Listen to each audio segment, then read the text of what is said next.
Olá pessoal, nessa terça-feira, 15 de Tamuz, você vai conferir informações no Mosaico Notícias, uma conversa com o rabino Newton Bonder sobre o seu novo livro, um prato delicioso na reprise da cozinha da Ida Shemami e muito mais.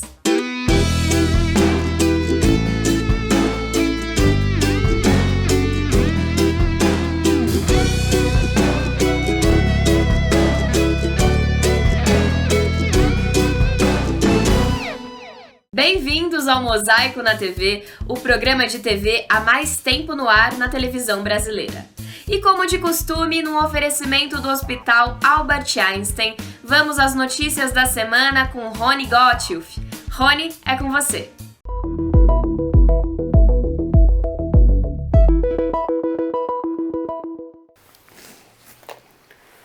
Olá, amigos. Nós não precisamos falar muito sobre Covid-19. Nós temos mais de 60 mil mortos, nós temos um presidente que não dá bons exemplos e nós temos funcionários públicos e governantes que se aproveitam da situação para sobrefaturar equipamentos, enfim, um monte de coisas que já não deviam estar acontecendo no Brasil. A pressa em reabrir negócios provavelmente vai ter consequências. O que a gente não podia imaginar é que uma coisa parecida, não com a mesma gravidade, está acontecendo em Israel. O Conselho de Ministros, o Gabinete de Ministros se reuniu no domingo passado e voltou atrás em liberações que já tinham rolado. Para vocês terem uma ideia, bares e salões de festa voltaram a ser fechados.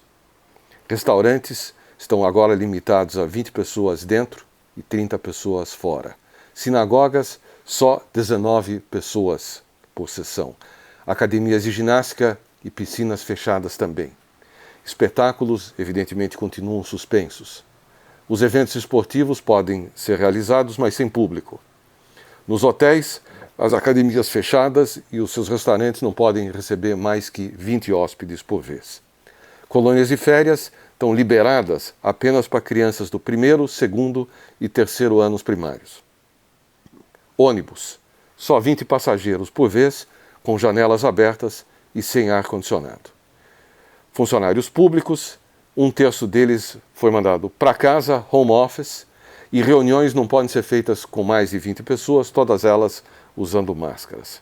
Por falar em máscaras, a multa aumentou significativamente para quem andar na rua sem elas, embora os partidos religiosos tentassem vetar essa decisão.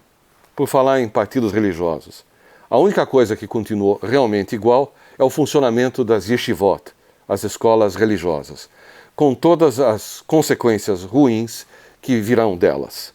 Um dos partidos religiosos que está na coalizão do governo diz que se esse assunto fosse simplesmente levantado na reunião, eles sairiam da coalizão. Como vocês podem ver, Covid-19 é uma dor de cabeça, tanto aqui como em Israel. O rabino Newton Bonder volta ao Mosaico para falar do seu novo livro, Cabala e a Arte da Preservação da Alegria. Você confere depois do intervalo. Com a Tribuna Judaica, você se mantém sempre informado sobre todos os acontecimentos da nossa comunidade no Brasil e no mundo. Assine a Tribuna Judaica e não perca nada do que acontece. Ligue 0800 55 10 18. O programa Mosaico na TV tem o apoio de Banco Safra, tradição secular de segurança.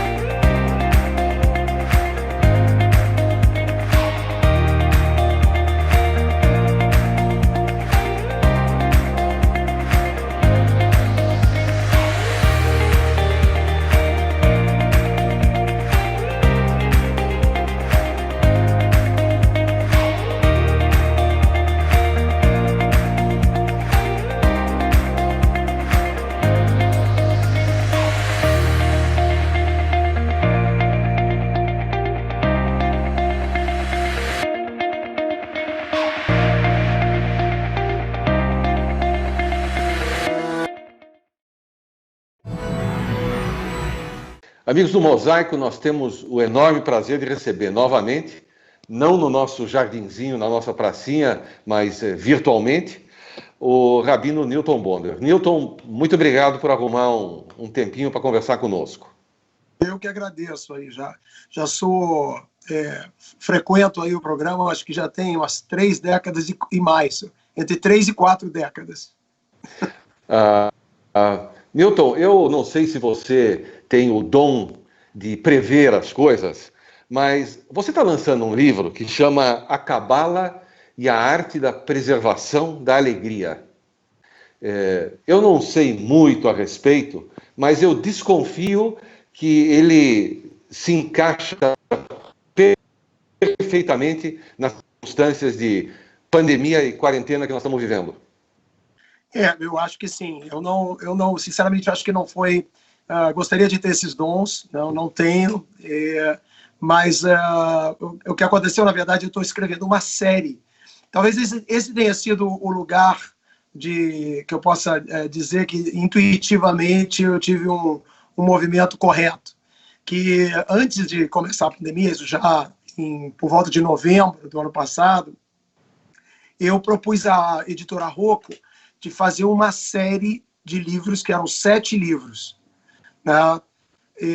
Eu já tinha tido uma experiência de trilogias, que eram as famosas cabalas do dinheiro, inveja, comida, e eu propunha isso a partir de uma experiência que eu tive durante 3 anos. Eu fui à Alemanha a convite de uma instituição chamada SIST, que é um grupo de pensadores e matemáticos que trabalham sobre sistema. E eles abriram um pensamento sobre as histórias, as parábolas, né? Como as parábolas conseguem muitas vezes trazer questões paradoxais, né? O que é uma parábola? Uma historinha, um conto. Ele consegue, às vezes, colocar de maneira muito econômica ali questões muito profundas e, às vezes, dizer coisas que você não consegue dizer na prosa. Então, eu voltei dessas experiências muito tocado, e me dando conta que eu já tinha feito aqueles livros da Cabala. Eles eram livros que tinham uma visão muito sistêmica. E eu disse, eu vou propor a Rocco de fazer uma série, que eram 7 livros, cada um deles associados a um tema, e cada um desses temas tem a ver com uma dimensão da árvore da vida da Cabala.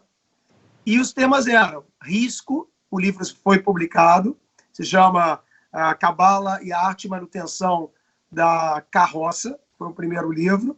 Depois um segundo livro que saiu aí já no início da pandemia, né? Isso já no final do ano passado, quando já começou a se falar da pandemia, saiu um livro que se chamava Cabala e a Arte de Tratamento da Cura.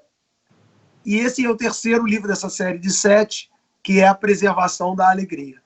Então, assim, tanto a cura quanto a alegria, de alguma maneira, tiveram muito a ver com esse momento aí, infelizmente, né, pelas razões que a gente está falando.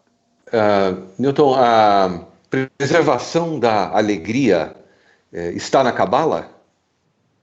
Então, eu uso Cabala assim, muito diferente do que normalmente se usa no pop, Cabala pop, que é trazer riqueza, trazer o amado, né, esse tipo de coisa assim, muito abracadabra. Eu não trato assim. Eu acho a Cabala maravilhosa porque ela é uma ideia judaica sobre sistema. Né? O fato que o judaísmo criou uma plataforma sistêmica para tratar das suas interpretações. E é assim que eu uso. Então, eu estou usando exatamente mais nesse sentido. E por que para cada um desses livros eu tenho usado um determinante? Para um é a manutenção, o outro é o tratamento. Aqui é a preservação da alegria. Porque eu acho que, basicamente, assim, o conteúdo do livro é tentando mostrar o que é a alegria, né? Qual é, digamos, a essência da alegria. E a alegria não é alguma coisa adquirida. Normalmente a gente associa a alegria como um adjetivo, né? Fiquei alegre. Né? Você não fica alegre, você é alegre. A alegria, ela é um estado associado ao próprio bem-estar da vida. Né? Uma criança nasce alegre, ela é alegre. Ela é alegre quando ela ri, obviamente, e ela é alegre quando ela chora. Somos nós que, quando iniciamos um processo de educação, de consciência, separamos essas duas coisas e começamos a criar o que a gente chama da área da tristeza, a área da alegria. Mas o livro trata de como que você pode preservar. Aqui a ideia de preservar é que ela já existe em você. O problema da alegria não é adquiri-la, mas como não perdê-la. Você mencionou parábolas. Tem uma parábola que serviria para nós rapidamente ilustrarmos aos telespectadores o que você está contando? Então, esse livro, é engraçado que esse livro ele foi feito tem uma orelha do Marcelo Madureira, que foi um dos fundadores lá do Caceta e Planeta, que é um humorista conhecido e até da comunidade judaica, e ele que fez a orelha do livro. E eu já fui logo dizendo para ele, olha só, eu vou te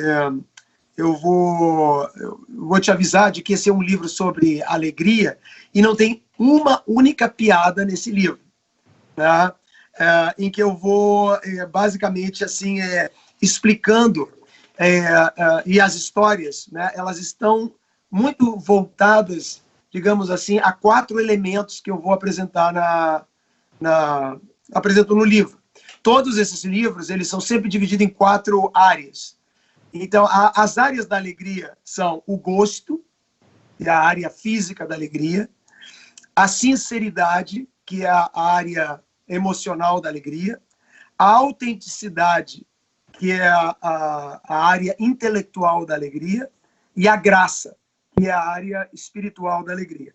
Então, assim, as minhas histórias, os meus contos, eles digamos assim, não representam a alegria genérica, mas são sobre gosto, são sobre sinceridade, são sobre autenticidade, sobre graça, tá? Então, eu posso contar algum desses contos sobre isso, mas, assim, eu, inclusive, uso um conto em especial, que é uma história de Reb Nachman de Bratslav, um místico nosso, da nossa tradição, muito importante, que é fundador, um Rebbe, que fundou uma dinastia dos Bratslav, e ele tinha um livro sobre a questão da alegria, que chamava um conto que chamava Os 7 Mendigos, onde ele apresenta esses mendigos como são 7 diferentes mendigos. Eles são os grandes mestres, porque eles sabem pedir. E a alegria é uma relação com a vida, né? Uma relação de se sentir integrado à vida, né? De que você é parte da comunidade da vida. Então, o pedinte, ele pede. Se eu e você, a gente entrar num hotel, a gente chega e diz, eu quero um quarto. Lembra quando a gente fazia isso na época das viagens, tudo mais? Então, a gente diz, eu quero um quarto. Mas você já vai logo tirando o seu cartão de crédito, ou o sujeito vai pedir para você o seu cartão de crédito. O pedinte na rua, ele chega e diz, eu quero um quarto, eu quero sanduíche, eu quero uma Coca-Cola. Né?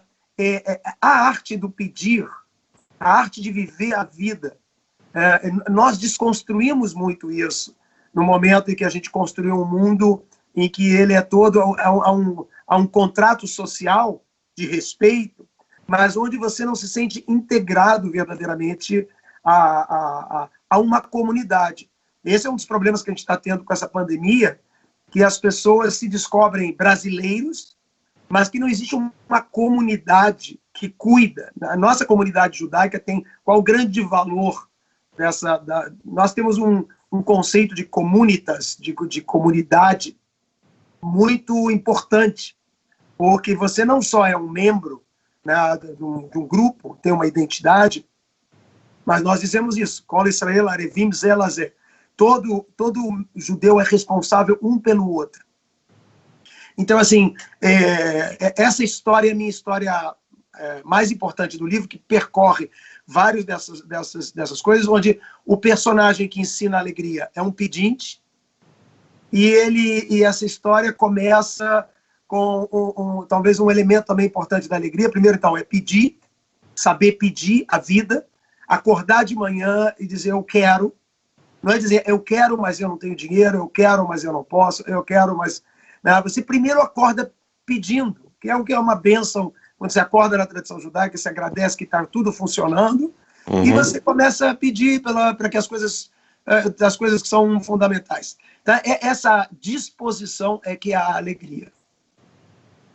Muito bem. Newton, eu tenho a impressão que eu não devo lhe fazer mais mais perguntas, não só porque o programa é muito curto, mas porque as pessoas têm que ir e ler o livro para descobrir todas as outras coisas que você tem para contar. Eu agradeço mais uma vez o teu entusiasmo, a tua facilidade de contar. Espero que esse livro faça o mesmo sucesso que os outros já fizeram, a Cabala e a arte da preservação da alegria. E imagino que eu posso... que ajude também, de alguma maneira, as pessoas ficarem mais alegres num período em que a gente está com tantos dos nossos projetos limitados aí, a gente descobrir que não é pela falta deles que a gente vai ficar triste, que a gente tem que preservar a nossa alegria aí na quarentena, em tudo que a gente está vivendo. Se eu posso abusar de uma frase conhecida, transformando ela para a nossa conversa, eu era alegre e não sabia. Verdade? Essa é uma frase que você vai sempre repetir, porque você sempre é alegre. E quando você acha que não era, você descobre aí que você em todos os momentos foi, e que pode ter ficado muito, digamos assim, muito tomado por esse sentimento de tristeza e não soube ter os recursos para preservar essa alegria que é natural e inata em todos nós. Newton, muito obrigado. Obrigado a vocês aí. O Mosaico volta já já.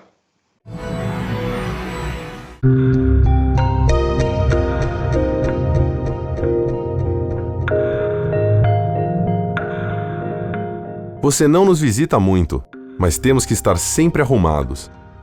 E nós sabemos como é importante receber a todos com dignidade. Aqui na Hevra temos apenas uma missão: cuidar com todo carinho das memórias dos seus entes queridos. Hevra Kadisha, mantendo acesa a chama da comunidade. Anuncie na revista mais lida da comunidade, Revista A Hebraica. Ligue 3814-4629. 3814-4629. A preocupação com os mais velhos tem sido constante nessa pandemia. Olha só que legal esse aplicativo desenvolvido em Israel que auxilia os idosos.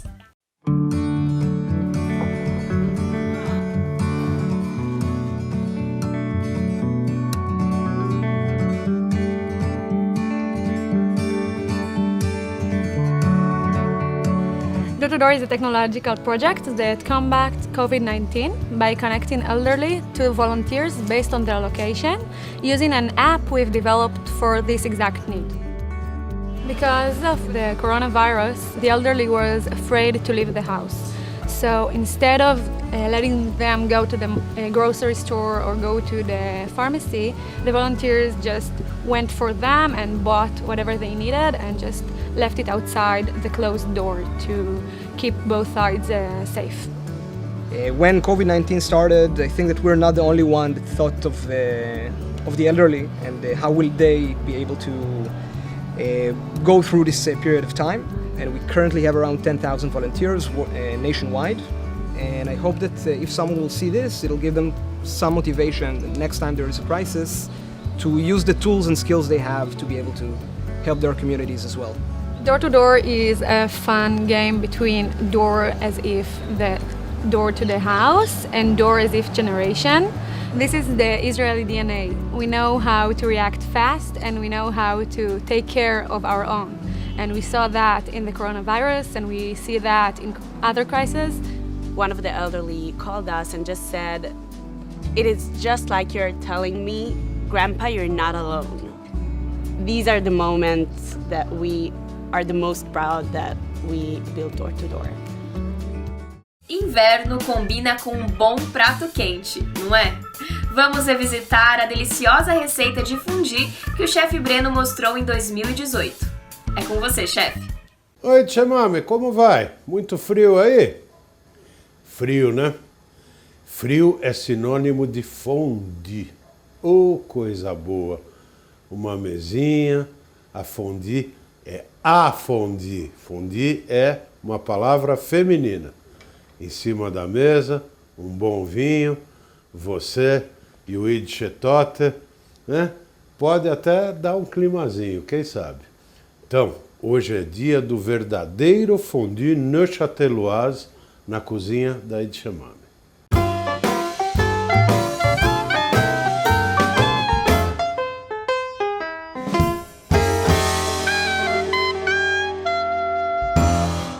Para preparar o fondue de queijo, você vai precisar de 1 dente de alho, 200 gramas de queijo emmental ralado, 200 gramas de queijo gruyère ralado, 1 xícara de vinho branco, 1 cálice de kirsch ou vodka, 1 colher de chá de maizena, meio limão, noz moscada e sal e pimenta a gosto. Eu vou pegar a panelinha de fondue, que é chamada de caquelon. Vou pegar 1 dente de alho e esfregar bem esfregado em toda a panela. Não economiza alho não, Edchemame. Isso faz a diferença da fondue. Esfregamos bem. Vamos colocar o vinho branco e vamos vir aqui para o fogão. Fogo baixo, com calma. Vamos aquecer o vinho. Aquecer o vinho, a gente começa a pôr os queijos. Um pouquinho de cada, emmental,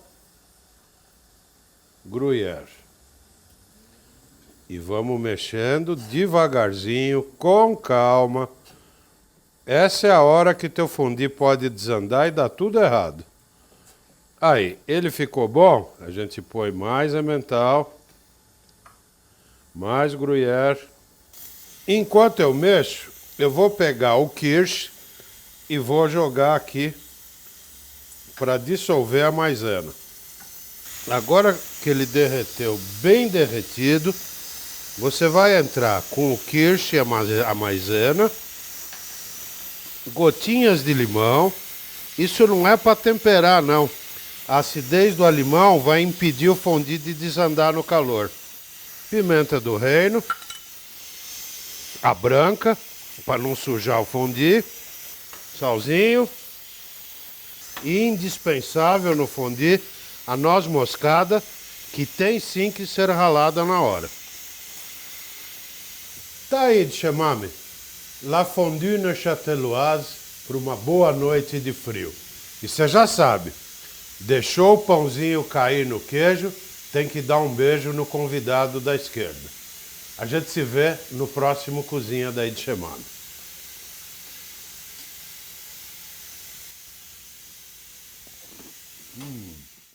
E para finalizar, vamos ouvir o trio de irmãs judias Haim com a música Now I'm Nitty.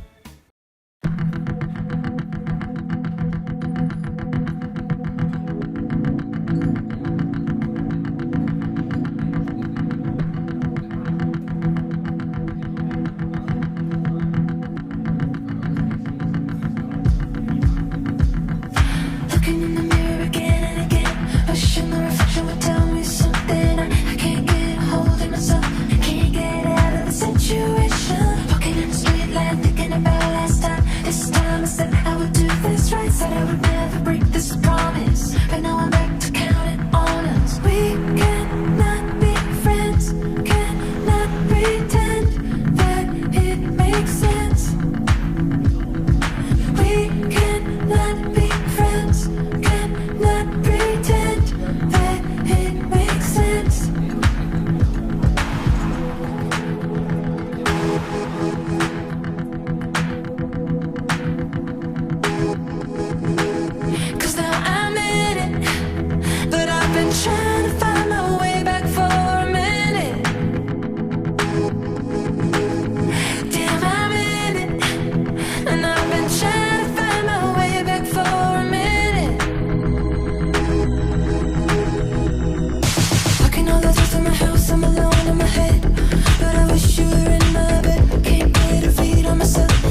Mosaico está no Instagram, Facebook e canal no YouTube. Não deixe de curtir e compartilhar as nossas publicações.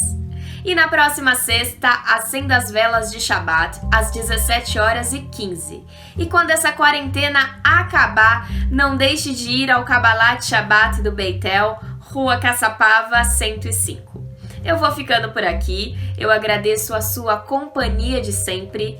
Lembre-se, se puder, fique em casa.